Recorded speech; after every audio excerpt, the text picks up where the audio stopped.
Do you ever take the time to examine your thoughts? Thoughts occur in your mind, and they impact how you feel about yourself and the people around you. Your thoughts also impact how you live your life, if you have the capacity to enjoy it, face challenges, and your outlook on your future. Your thoughts, in other words, impact your feelings and color your outlook. Depending on the kinds of thoughts you have, this impact can be positive or negative. Listen to this quote and see what you think. Watch your thoughts, they become words. Watch your words, they become actions. Watch your actions, they become habits. Watch your habits, they become character. Watch your character, for it becomes your destiny. This quote has been attributed to Lao Tzu, Frank Outlaw, or Mahatma Gandhi. A positive mindset usually creates good feelings like optimism, contentment, hopefulness, trust. When you have a positive mindset, it's easy to get along with others. It's easy to tackle challenges and to feel good about yourself and your abilities. Your mind in these moments is spacious and uncluttered, like the sky depicted here. Our mind also works in other ways, especially when we are under stress. In these moments, we lose our objectivity and are prone to experience certain types of thoughts. These are called cognitive distortions. Cognitive because they have to do with how we cognize or take in information, and distortions because these perceptions are faulty given our agitated state. In these moments, it is like a storm cloud moves in and it begins to rain, and the rain impacts everything it touches. Our thoughts impact our feelings, and our feelings impact our outlook.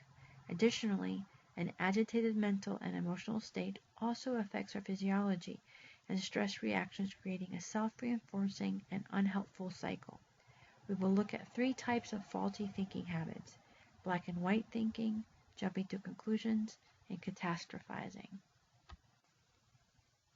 In black and white thinking, also known as all or nothing thinking, you're taking an extreme and simplistic stance that limits your choices and effectively puts you in a corner. An example of this type of thinking occurs when you think in simple binary terms: black and white, good or bad, right or wrong, dumb, smart. Imagine you take a test and you fail. You then say to yourself in frustration, "The teacher is a jerk for failing me." Or you say, "I'm stupid for failing."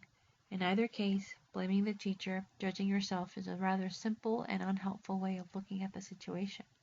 If you take a breath and slow down, you can see that often different factors contribute to situations at hand. In reality, you could look at the situation and come up with a more reasonable response or analysis. For example, why did you fail? Did you study? Did you ask questions when you were confused? Could you study more next time or ask for help instead of taking an extreme position and labeling yourself a loser or the teacher a jerk? Looking at failure as an opportunity to learn versus as a judgment or indictment on your skill or intelligence is an example of a healthier cognition. It allows for room and for responding to a situation in a more positive and hopeful way. Another typical thinking error is jumping to conclusions based on limited information. Here, the individual jumps to a negative interpretation event even if there isn't enough or even if there isn't any evidence to support that conclusion. There are 2 subtypes of jumping to conclusions: mind reading and fortune telling. Let's look at some examples of mind reading. A kid is walking down the hall at school and she thinks someone looks at her funny. She concludes that the person must think she is ugly rather than considering other possibilities. For example, she might have just caught him about to sneeze. Another example. Sam's father is in a bad mood after a long and hard day at work. He is short with Sam when Sam tries to engage him during dinner. Sam decides that his father must be angry at him instead of frustrated by work. In these examples, the thinking error occurs during interactions with other people, and we see that there are alternative explanations for whatever behavior triggers the mind read, but these alternative explanations are not considered at all or are ignored. Another example of thinking error is fortune telling. Here, there's an assumption that things will go badly, and that this is an established fact. For example, a child gets in trouble at school. He assumes he will be expelled, which means he won't go to college, won't get a job, will have to steal to make a living, and inevitably will go to jail.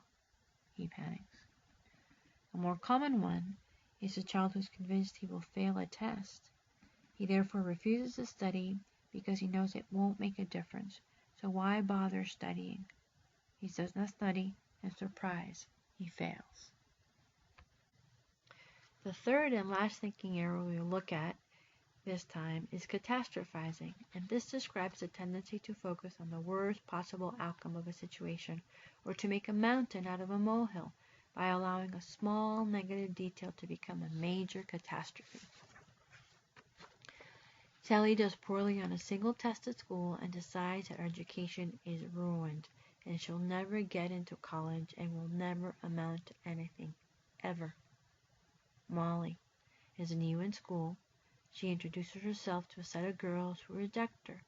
She assumes she won't make friends with anyone else and will be a social pariah forever and ever. While both situations certainly are upsetting, they are not catastrophes. Both girls are giving too much weight to a single event and overestimating the impact of it in their lives. As you can see, your thoughts are powerful and capable of influencing how you see things and interpret and respond to events around you. Catch your thinking errors and replace them with affirmations and more realistic thoughts. Pause when you have assumptions and consider other possibilities. Breathe deeply and slowly often. This helps your system reboot. Cultivate friends and good habits like exercise and journal writing. Be patient with yourself and others. Give others the benefit of the doubt. Study your thoughts and learn to unpack them. You will see that slowly and gradually you will feel calmer, happier, and things that seem hard initially will be easier to accomplish. Your mind is a garden, and your thoughts seeds. You can grow flowers, or you can grow weeds.